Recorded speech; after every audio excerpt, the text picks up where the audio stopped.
Hello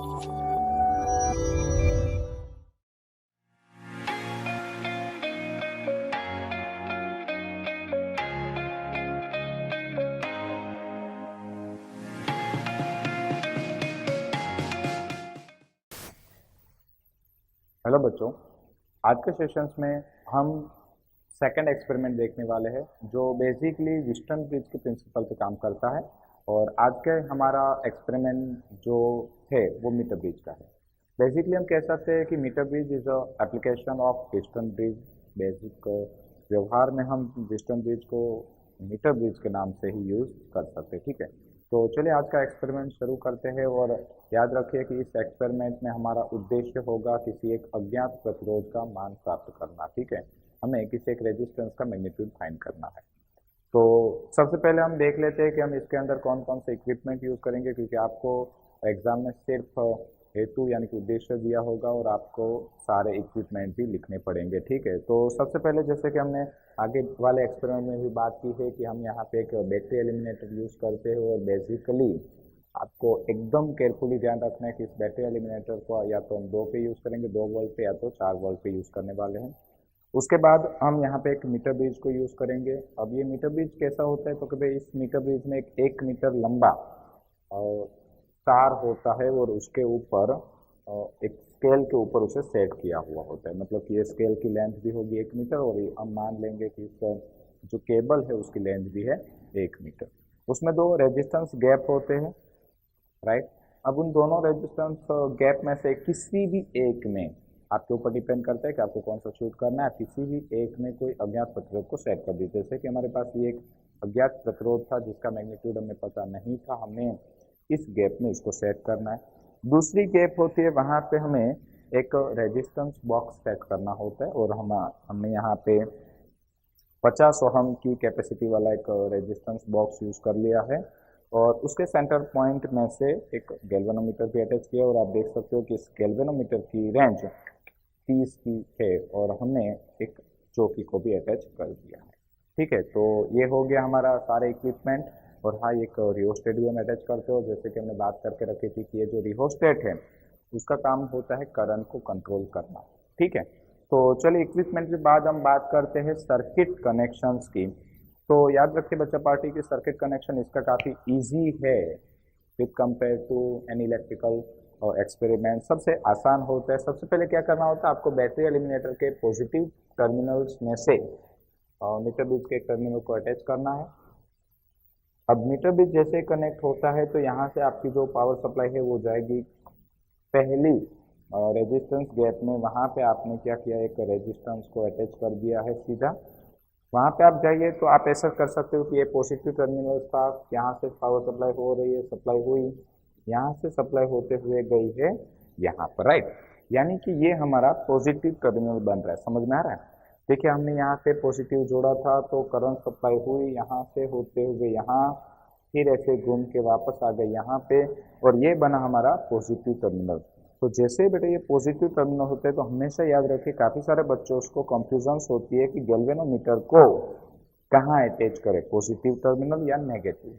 तो मैंने आपको अच्छे से समझा दिया है कि हमेशा आपको ये वाला जो सेंटर है वो गैल्वेनोमीटर के पॉजिटिव में अटैच कर देना है। और गैल्वेनोमीटर का जो नेगेटिव पॉइंट है वो आप देख सकते हैं हमने ज्योति के साथ अटैच किया हुआ है। और उसके बाद बारी आती है ये सेकंड रेजिस्टेंस गैप की। तो यहाँ पे हम फाइनाइट रेजिस्टेंस बॉक्स यूज़ कर देंगे। यहाँ पे हमने अटैच कर दिया उसको। और रेजिस्टेंस बॉक्स में कनेक्शंस की कोई झंझट ही नहीं होती। सपोज आपने ये कनेक्शन यहाँ दिया, ये कनेक्शन यहाँ दिया, तो भी कोई तकलीफ नहीं होगी, क्योंकि रेजिस्टेंस में कभी भी कोई पॉजिटिव या नेगेटिव टर्मिनल्स नहीं होते, तो आप कहीं पर भी इसको कनेक्ट कर सकते हो।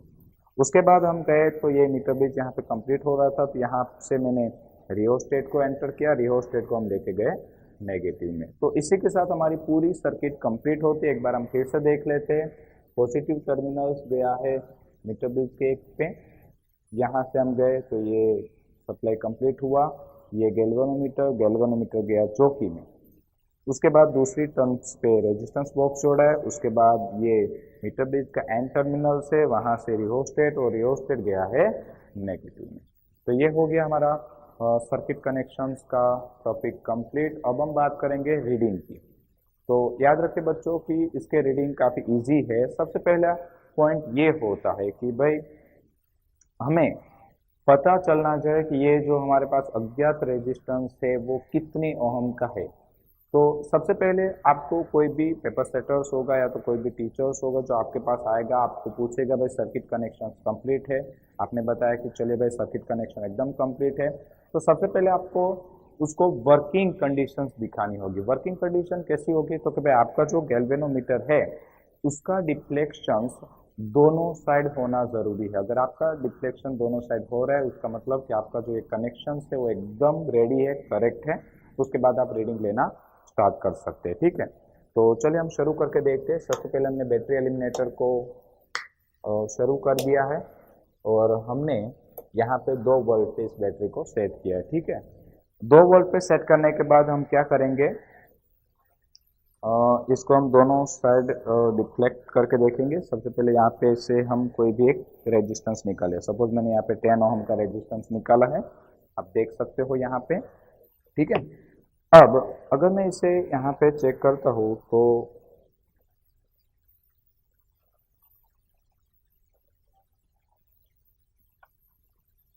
ठीक है, चलिए तो आप देख सकते हैं गैल्वेनोमीटर पे फोकस करके रखिएगा। यहाँ पे मैंने जैसे जोकी को टच करवाया तो गैल्वेनोमीटर एक साइड डिफ्लेक्ट हो रहा है और जैसे ही मैं उसके दूसरे सिरे पे उसको टच करवाने की ट्राई करता हूँ, गैल्वेनोमीटर जो है वो दूसरे सिरे पे भी डिफ्लेक्ट हो रहा है। देख सकते हो आप, कंप्लीट दोनों साइड जा रहा है, मतलब कि ये जो हमारी कनेक्शन था एकदम परफेक्ट है। अब हमें क्या करना है कि इस रेजिस्टेंस का मैग्नीट्यूड हमें फाइंड करना है। अब देखो इसका मैग्नीट्यूड फाइंड करने का एक सिंपल तरीका सिखा देता हूँ। सबसे पहले आप इसे फुल्ली क्लोज कर दीजिए।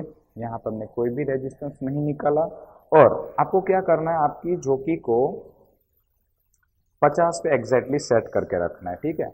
यहाँ पे आप देखिए कि हमने इस चौकी को 50 पे सेट करके रखा और जब हम 50 पे सेट करेंगे तो हम देख सकते हैं कि गैल्वेनोमीटर का जो डिफ्लेक्शन है वो एक साइड जा रहा है, ठीक है। अब मैं क्या करूँगा, तो यहाँ से रेजिस्टेंस निकालूंगा। जैसे मैं यहाँ से रेजिस्टेंस को रिमूव करता हूँ, यानी रिमूव नहीं किया, एक्चुअली की को रिमूव किया, रेजिस्टेंस तो आ गया है। यहाँ पे मैंने 5 ओम का रेजिस्टेंस रखा। जब 5 ओम का रखा तो देखिए आपका डिफ्लेक्शन कम हुआ। देन आपका फिर मैं 2 ओम का निकालता हूँ, थोड़ा सा कम हुआ, अभी भी थोड़ा सा है। और ये जैसे ही मैंने 1 ओम का निकाला तो आप गैल्वेनोमीटर में अच्छे से देख सकते हो कि आपका जो डिफ्लेक्शन है वो 0 पे आ गया।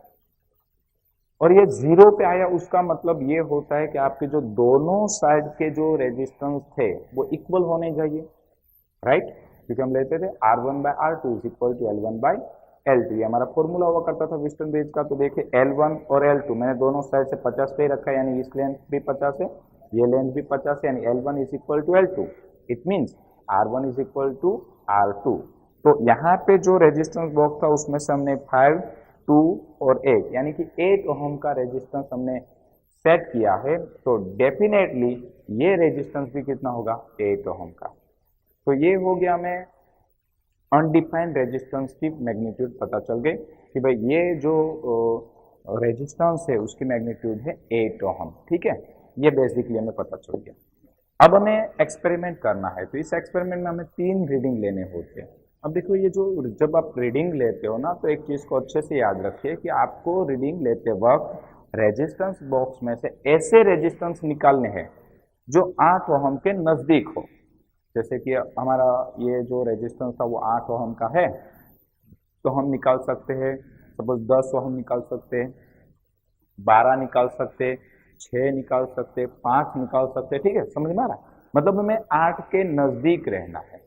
सपोज मान लो कि किसी बच्चे को ये सिस्टम पता ही नहीं थी और उसने डायरेक्टली यहाँ से 50 है तो 100 ओम का रेजिस्टेंस निकाल लिया।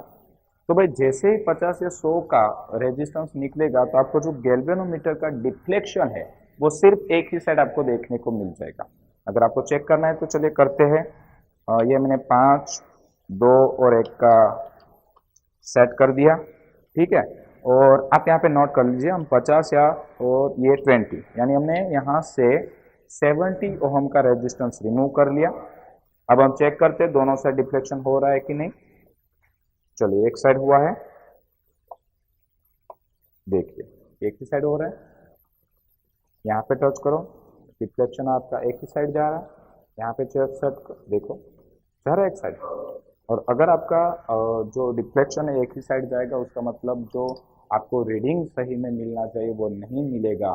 तो बच्चों सबसे पहले आपको काम इस एक्सपेरिमेंट में ये करना है कि ये जो रेजिस्टेंस हमारा जो अनडिफाइंड था उसे फाइंड कर लीजिए, और उसके नज़दीक वाला ही आपको यहाँ से रेजिस्टेंस क्रिएट करना है और उसके बाद एक्सपेरिमेंट करना है। ठीक है, चलिए शुरू करते हैं एक्सपेरिमेंट नंबर 1।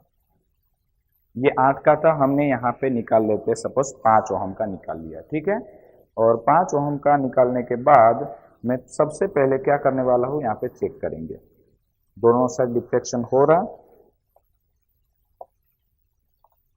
यस, दोनों साइड डिफ्लेक्शन हो रहा है, आप देख सकते हैं एक साइड। ओके, अब मैं दूसरी साइड दिखाता हूँ आपको। ओके, दोनों साइड डिफ्लेक्शन हो रहा है।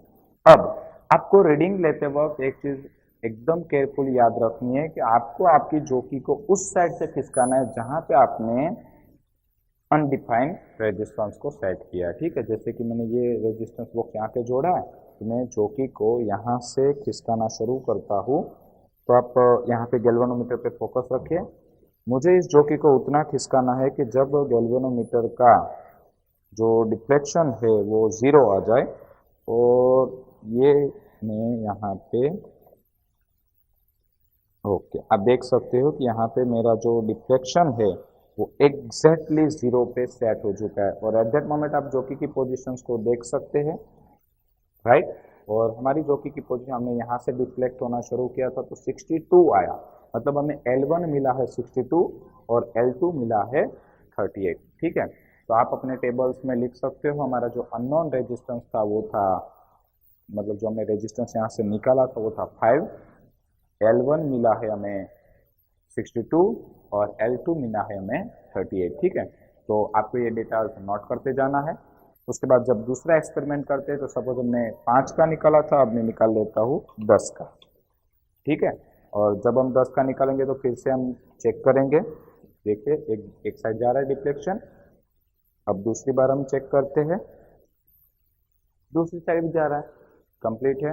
अब हम यहाँ से ही इसको मूव करना शुरू करते हैं, और मूव करते करते हम चौकी को इतना मूव करवाएंगे कि आपका जो डिफ्लेक्शन है वो 0 पे आ जाए। ठीक है, और ये लीजिए का डिफ्लेक्शन आ गया है 0 पे, और जब ये 0 पे आता है तो हमारा जो जोकी है उसकी पोजीशंस कुछ ऐसी है। हमने यहाँ से डिफ्लेक्ट किया, 45 पे आ रहा है L1 और L2 जा रहा है 55 पे, तो ये फिर से हमें मिल गया है L1 और L2। और बच्चों ये कुछ बड़ी बात नहीं है, एग्जैक्टली हम पढ़ते हैं कि resistance R is directly proportional to length, पढ़ा है हमने। यस, तो जब हमने यहाँ पे 5 का रेजिस्टेंस निकाला था तो इस साइड की जो लेंथ थी वो 38 मिल रही थी, रेजिस्टेंस कम था 5 ओम का, तो इस साइड की लेंथ कितनी मिल रही थी 38। जैसे हमने यहाँ पे रेजिस्टेंस की मैग्नीट्यूड बढ़ा दी यानी कि 10 ओम का कर दिया, तो इस साइड की लेंथ हमें मिलना शुरू हो गया है 55, राइट।